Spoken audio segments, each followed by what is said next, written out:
تو آج ان کی کامیابی کا کوئی ذکر نہیں کر رہا، بلکہ ان کے وہ تمام جو برے چیزیں تھی اسی کا ذکر ہو رہا ہے پوری دنیا کے اندر۔ تو کوشش ہوگی بائیڈن صاحب کی کہ جو وہ بری چیزیں تھی اس کو اگر اچھا نہیں کر سکتے تو کم از کم بری چیزوں کو دہرائیں نہ۔ اب ہمارے لیے بائیڈن صاحب کی ایک اہمیت تو ہے کہ وہ اس خطے کو بہت اچھی طرح جانتے ہیں، پاکستان میں بھی 3 بار آ چکے ہیں، کیری لوگر بل میں بھی ان کا ایک بنیادی رول تھا، اور بہت سے معاملات پر ان کے بیانات ہیں، کشمیر پر بھی رہا ہے، اور یعنی یہ کہہ سکتے ہیں کہ اس خطے کو جانتے ہیں۔ یہی ہمارے لیے خوشی کی بات ہے، اور میرے خیال میں یہی مشکلات بھی ہو سکتی ہیں کہ وہ ہمیں بہت اچھی طرح جانتے ہیں۔ تو کیا بالکل درست آپ نے فرمایا ہے، اور اگر آپ کو یاد ہوگا تو جب ٹرانسفر آف پاور ہوا پرویز مشرف صاحب سے آصف علی زرداری صاحب کی طرف، تو اس وقت بھی ان کا بڑا نمایاں رول تھا۔ جی اور جب وہ اس وقت ان کا ایک بڑا عجیب بیان تھا جو ہمارے ہاں بالکل دب سا گیا، کہ انہوں نے جا کر یہ کہا تھا کہ یہ حکومت یا یہ بندوبست جو ہے 18 ماہ یا 2 سال کے لیے ہے، پھر شاید انٹرنیشنل اسٹیبلشمنٹ نے راستہ بدل دیا ہوگا، ورنہ وہ تو اس خیال سے بیٹھے تھے کہ ابھی پاور ٹرانسفر کرو، پھر 2 سال کے اندر اس کو دوبارہ ایک اپنے لحاظ سے ری الائن کرو۔ میرا خیال میں کوئی ایسے ہی لگتا تھا مجھے تو اس وقت۔ جی بالکل، انہوں نے چودھری شجاعت وغیرہ سے ملاقات میں بھی ایک بڑی سخت بات کی تھی کہ اگر آپ لوگ الیکشن جیت گئے تو ہم اس الیکشن کو نہیں مانیں گے۔ ٹھیک ہے، تو یہ وہ ساری صورتحال ہے۔ مجھے یاد ہے جب امریکن امبیسڈر نے بلایا تھا اپنے گھر پر اور ان سے ملاقات کروائی تھی، تو ان لوگوں میں شامل تھا، تو یہ کافی زیادہ ان کا سخت رویہ تھا، اور یہ کہہ رہے تھے کہ جو کچھ ہو رہا ہے اس طرح نہیں چل سکتا، اور اس سے جو ہے وہ پاکستان میں جو خرابیاں پیدا ہوئی ہے وہ پوری دنیا میں اس کی وجہ سے مشکلات پڑ رہی ہیں۔ تو یہ پاکستان کے بارے میں بہت زیادہ جانتے بھی، اور پھر آپ نے دیکھا ہے کہ انہوں نے اپنی ٹیم کے اندر بھی پاکستان کے لوگوں کو شامل کیا ہے، اور علی زیدی صاحب اور سلمان احمد صاحب دونوں ایسے رول میں آئے ہیں جو رول جو ہے وہ آنے والے وقت میں کافی امپورٹنٹ ہوگا۔ ایک کلائمیٹ چینج کے حوالے سے دیکھیں گے زیدی صاحب، اور سلمان صاحب کیونکہ اوباما ایڈمنسٹریشن میں بھی کام کر چکے ہیں اور اب انہیں ڈائریکٹر فارن افیئرز بنایا گیا ہے، اور وہ پالیسی میکنگ کریں گے فارن افیئرز کی، اور سلمان صاحب بھی پاکستان کے اندر بہت زیادہ لوگوں سے واقف ہیں، اور خاص طور پہ جو پاکستان کی نمایاں لیڈرشپ ہے، جو سیاسی لیڈرشپ ہے، ان کے ساتھ ان کے کافی اچھے روابط بھی ہیں۔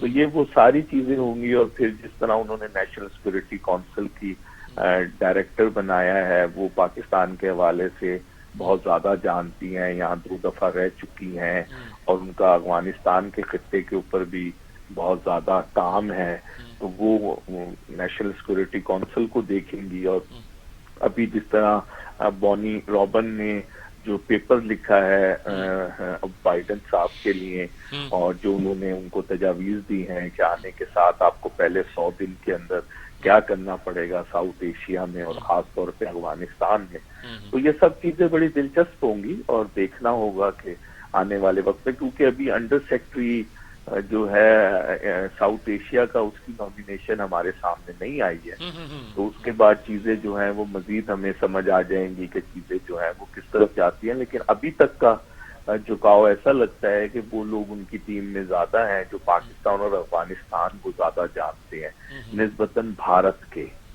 تو اب یہ چیز شاید فائدے مند بھی ہو، لیکن اس کا ایک ہماری خواہشیں تو بہت اچھی، اللہ کرے کہ کچھ بہتر ہی ہو پاکستان کے لیے بھی، دنیا کے لیے بھی، اور امریکہ کے لیے بھی، سب کے لیے بہتر ہو، حالات اچھے بنے۔ ٹرمپ نے بہت بدنام کر دیا تھا، میں تو آج دیکھا کہ امریکی روح کو مجروح کر دیا تھا ٹرمپ نے، اس کی بھی ریوائول ہوگی، اور دنیا کے لیے لبرٹی کا، آزادی کا، ایک سول لبرٹیز کے ایک نیا مفہوم جو ہے، جو پرانے مفہوم جو ہے وہ ریوائیو ہوں گے۔ بہت شکریہ آپ کا مہدی صاحب، آپ نے بہت ہماری ترجمانی کی، بہت یہ دیکھیں بڑی کلیئرٹی کے ساتھ انہوں نے جو بات کی ہے، اس میں کوئی بہام نہیں ہے، وہی باتیں جو میں عرض کر رہا ہوں کہ ان کا فوکس جو ہے انٹرنل ہوگا۔ بالکل امریکہ، میں تو یہ کہتا ہوں امریکہ کی روح مجروح ہو چکی ہے، صحیح، اور ایسی مجروح ہوئی ہے کہ امریکہ کو تو فخر تھا اس بات پر کہ وہ جمہوریت کا قائل ہے، اس کو تو فخر تھا اس بات پر کہ وہ دنیا کے لیے ایک رول ماڈل ہے، صحیح، اس کو فخر تھا اس بات پر کہ وہ انسانوں کے وقار کو بلند کرتا ہے، اس کو فخر تھا اس بات پر کہ اس نے غلامی کی زنجیروں کو توڑ کر آزادی کا سبق دیا ہے۔ وہ کمیونزم کے مقابلے میں سرد جنگ کے زمانے میں دنیا کو یہی بتاتا رہا کہ ہمارے ساتھ آؤ تو ہم انسانوں کو آزاد کریں گے، آپ کو آزادی بھی دیں گے اور آپ کے وسائل بھی زیادہ بڑھیں گے. یہاں الٹا ہو گیا، ہر ایک کے ساتھ تو ایک گنڈے کی طرح لفظ استعمال آپ نے کیا. میکسیکو کا جیسے شروع میں لفظ استعمال کیا تھا کہ میکسیکو صاحب دیواریں کھڑی کر رہے ہیں، باڑیں لگا رہے ہیں. اب یہ جو بائیڈن ہے ان کا وہ طرز تھوڑا سا ڈفرینٹ نظر آ رہا ہے. یہ باتیں یہ دیواریں وہ گرائیں گے، فون کر کے پہلے یہ کہا کہ دیوار بنا دو اور پیسے بھی تم دو گے. عجیب و غریب غنڈا گردی ہے، اور پوری غنڈا گردی کا مظاہرہ کیا انہوں نے جو بھی کیا. کینیڈا کے ساتھ اتنے تعلقات تھے، پہلے بیان دے دیا کہ اصل میں ایک ہی ملک ہے. تو یہ تو ایکسپینشنزم گنی جاتی ہے نا جی. آپ کہیں کہ جی آپ ہمارا حصہ ہیں، ہمارا ایک صوبہ ہے گویا. تو یہ اس طرح کا انداز تھا ان کا. نہ کینیڈا خوش اس سے اوپر، نہ میکسیکو خوش نیچے ہے جی. اور حالانکہ ایک زمانہ تھا کہ ساؤتھ امریکہ کو جو نیچے کا حصہ ہے اس کو امریکہ کا منرو ڈاکٹرائن یہ تھا ان کا کہ وہ کہا کرتے تھے کہ اس پر دنیا کوئی توجہ نہ دے، اٹس آور بیک یارڈ.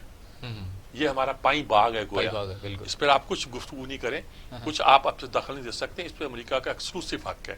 اور جہاں آپ نے ایسی پالیسی اختیار کی کہ دیوار کھڑی کر دوں گا میں، اور وہ چین کے متعلق کیا دیکھتے ہیں کہ جیسے کرونا وائرس ٹرمپ تو آخر میں جاتے جاتے چین کے بارے میں وہ یہ تو نہیں ہوگا کہ وہ چین سے دوستی کریں گے یا روس سے دوستی کریں. کہہ بھی دیا کہ چین کو ہم حریف کے طور پر دیکھیں گے، لیکن حریف کے طور پر دیکھنا اور بات ہے اور دشمن کے طور پر دیکھنا اور بات ہے. اور یہ کہ آپ ایسی پالیسی اختیار کرنا کہ اپنے حریف کے ساتھ آپ مصافحہ کرنے کو بھی تیار نہ ہو جائیں، بڑا مشکل بات ہوتی ہے انٹرنیشنل افیئر میں. سفارتکاری میں وہ بہرحال تبدیلی آئی ہے اور خاصی اچھی تبدیلی، یعنی کہ معاشی سطح پر مقابلہ کریں گے، یعنی کہ اپنی اکانومی کو اسٹرانگ کرنے کے لیے طرف جائیں گے. نہیں دیکھو، ہم اس پہ تفصیل سے گفتگو نہیں کر سکتے، یہ بین الاقوامی معاملات بڑے ابھی نازک ہیں. اس میں کیا کرتے ہیں کیا نہیں کرتے، لیکن میرا خیال ہے دنیا میں کچھ امن آئے گا. اور میرے خیال میں ہمیں سکھ کا سانس اس طرح ملے گا کہ ہم سی پیک کو جو ہے ریوائیو کر سکیں گے. میں تو اس بات کو بار بار کہتا ہوں کہ سی پیک کو اگر ہم ریوائیو کر لیں، ہمارا گروتھ ریٹ بڑھ جائے تو دنیا کے سارے اندازے غلط ہو جائیں گے. اور ہمارے ملک میں اگر کوئی ٹرمپزم چل رہی ہے تو وہ ٹرمپزم بھی اپنی موت آپ مر جائے گی. تو یہ بہت ضروری بات ہے اور ہمیں اسی پر اعتماد کرنا چاہیے. صحیح ہے جی. ہمیں بریک پر جانا چاہیے. بریک سے جب لوٹ کر آئیں گے تو کچھ اور گفتگو کرنی ہے. پاکستان کی سیاست کے حوالے سے بڑی ہلچل سی ایک مچی ہوئی ہے فارن فنڈنگ کیس کو لے کر. اسی پر گفتگو کریں گے ایک بریک کے بعد.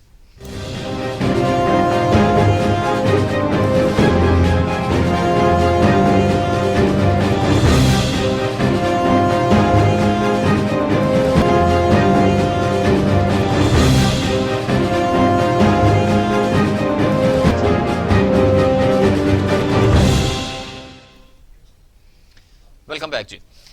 سجاد میر صاحب، وزیر اعظم Imran Khan foreign funding case کے حوالے سے بڑے پورے اعتماد نظر آ رہے ہیں. کیا وجہ آپ کو لگتی ہے؟ وہ تو کہتے ہیں کہ اوپن سماعت بھی ہونی چاہیے، ٹی وی پر براہ راست بھی دکھانا چاہیے، ٹھیک ہے. اور اصل میں عمران خان اگر اتنے یعنی کانفیڈنٹ ہیں تو یہ انہیں 6 سال پہلے ہو جانا چاہیے تھا. 6 سال کے بعد جب یہ کاؤنٹر اٹیک ہوا ہے اور مسلم لیگ نون اور ان کے بھی کیس ہاں کھلے ہیں اور ان کے بھی کوئی فیئر نہیں ہوں گے. اچھا، ویسے ہمیں میں آپ کو یعنی کہ انٹرپٹ کر رہا، سوری فار انٹرپشن، کہ ہمیں سابق سیکریٹری الیکشن کمیشن قمر دل شاہ صاحب نے بھی جوائن کیا ہوا ہے. جی میں پہلے بات انہی سے کر لیتا ہوں. چلیں ٹھیک. السلام علیکم قمر دل شاہ صاحب. جناب علی. اچھا جی، بات ہم کر رہے ہیں یہ فارن فنڈنگ کیس کی. ایک تو ہمیں یہ بتائیے کہ اس کا انجام کیا ہو سکتا ہے. دوسری بات ہے کہ عمران نے آج اس کو اوپن ٹرائل کے لیے کہا. یہ کیوں کہا ہے؟ آپ کا کیا خیال ہے؟ از ہی سو کانفیڈنٹ؟ نہیں، یہ پرائم منسٹر کا یہ جو آج اسٹیٹمنٹ آیا بڑا خوش آئند ہے. وہ یہ چاہ رہے ہیں کہ جب یہ اسکوٹنی کمیٹی جو انکوائری کر رہی ہے یا اس کے بارے میں جو تحقیقات چل رہی ہے اس میں سب پارٹیوں کے اپنے تفاوضات ہیں. آج اکبر ایس بابر نے بھی اس تحقیقاتی کمیٹی پر عدم اعتماد کر دیا. محمد مزگی پیدا ہو گئی، تلخی ہو گئی اور وہ انہوں نے واک آؤٹ کر دیا. اصولی طور پر اسکوٹنی کمیٹی کے جو اراکین ہیں ان کو واک آؤٹ نہیں کرنا چاہیے تھا. ایسے معاملات میں تلخیاں بھی ہوتی رہتی ہے، ہائی کورٹ سپریم کورٹ میں ججوں کے ساتھ بھی ہوتی رہتی ہے. تو یہ انہوں نے الیکشن کمیشن کی جو تحقیقاتی کمیٹی ہے تو انہوں نے انتہائی غیر ذمہ دارانہ رویہ اختیار کیا. اب چیف الیکشن کمیشن کو، الیکشن کمیشن کے اراکین کو چاہیے کہ اس کے خلاف کارروائی کریں کہ آپ نے واک آؤٹ کرنے کی کیا ضرورت تھی. اور وہ ٹھیک ہے کہ اکبر بابر ڈپریشن کے شکار ہو گئے اور 7 سال سے مقدمہ لڑ رہے ہیں، کبھی ہائی کورٹ کے سپریم کورٹ.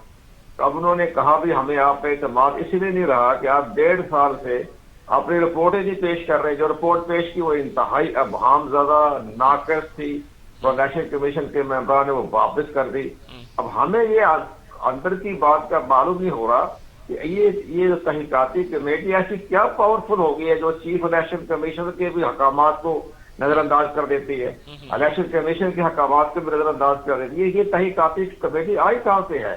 یہ وہ چند 18-17 گریڈ کے وہ افسر ہیں اور وہ اس کے بارے میں وہ ابھی تک 1.5 سال سے انکوائری نہیں کر سکے.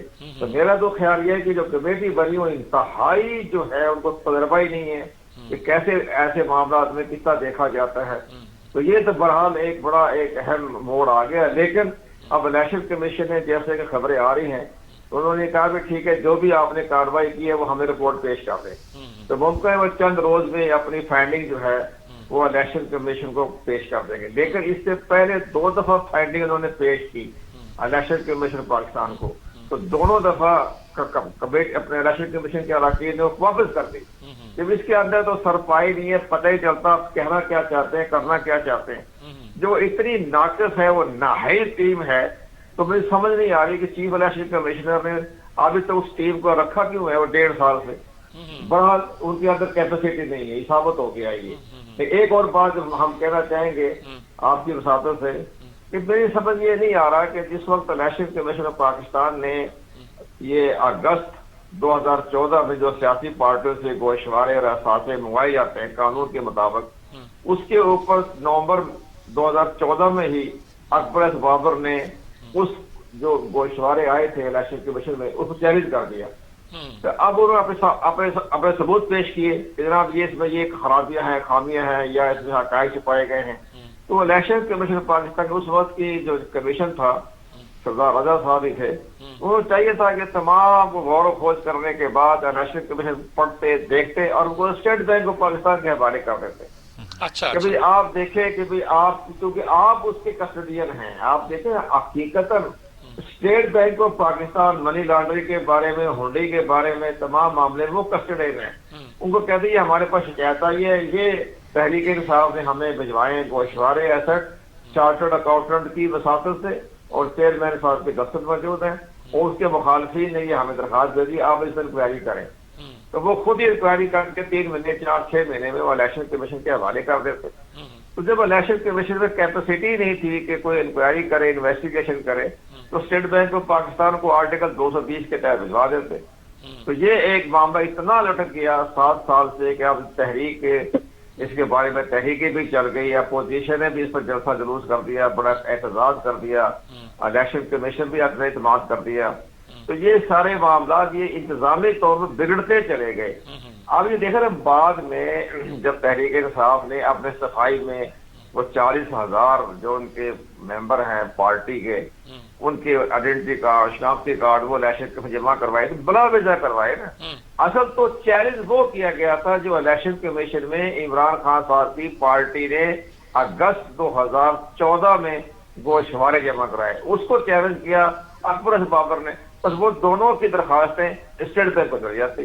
اسٹیٹ بینک میں لکھا ہوا ہے کہ بھائی کوئی ہنڈی کے ذریعے آئے گا یا غیر قانونی طریقے سے پیسہ آئے گا, وہ ان پر انکوائریاں کرتے ہیں, انویسٹیگیشن کرتے ہیں, اس کے بعد وہ فیصلہ کر دیتے ہیں. اور وہ فیصلہ بڑا آسان ہے, کوئی اس کے اندر وہ آرٹیکل 204 206 نہیں لگتا. اس میں جو پارٹی, جو شخص, جو ادارہ, جو کارپوریشن اگر اس میں غلطی میں پکڑی جائے اس کو 3 سال کی سزا دینے کے اختیارات ہیں اسٹیٹ بینک آف پاکستان کو. تو یہ سارا کو پاکستان کے حوالے کرنا چاہیے تھا, لیکن بہرحال اب یہ کیس چلا گیا ہے. اب میرا نظریہ یہ ہے, میرا اپنا خیال ہے کہ جب اتنے سال گزر گئے ہیں, راج پرائم منسٹر صاحب نے بھی کہہ دیا ڈبیٹ کر لیں. اب اوپن ڈبیٹ تحقیقاتی کمیٹی کی تو ہونی نہیں, وہ تو ختم ہو گئی ہے, تو کل پرسوں رپورٹ پیش کر دیں گے. پھر الیکشن کمیشن نے جو اس پر ہیئرنگ کرنی ہے وہ اوپن ہو جائے گی, تمام میڈیا بھی دیکھے گا, ان کے وکلائی پیش ہوں گے, اور دوبارہ اس پر ہیئرنگ ہوگی نا اپنے اسیسمنٹ کے بعد. پھر وہ 1 ہفتے کے بعد الیکشن کمیشن اپنا فیصلہ کر دے گا. تو یہ پرائم منسٹر نے بڑا اچھا قدم اٹھا لیا, ہیئرنگ کرے, دیکھے, جو کچھ ہونا دیکھا جائے گا. لیکن نظر یہ آ رہا ہے کہ کچھ نہ کچھ اس کے اوپر ایکشن دینا پڑے گا. آپ کا کیا خیال ہے, کچھ نہ کچھ اس میں یعنی کالا ہے اس میں؟ یہ ہے کہ جو فارن فنڈنگ ممنوع ہے وہ ثابت ہو گیا.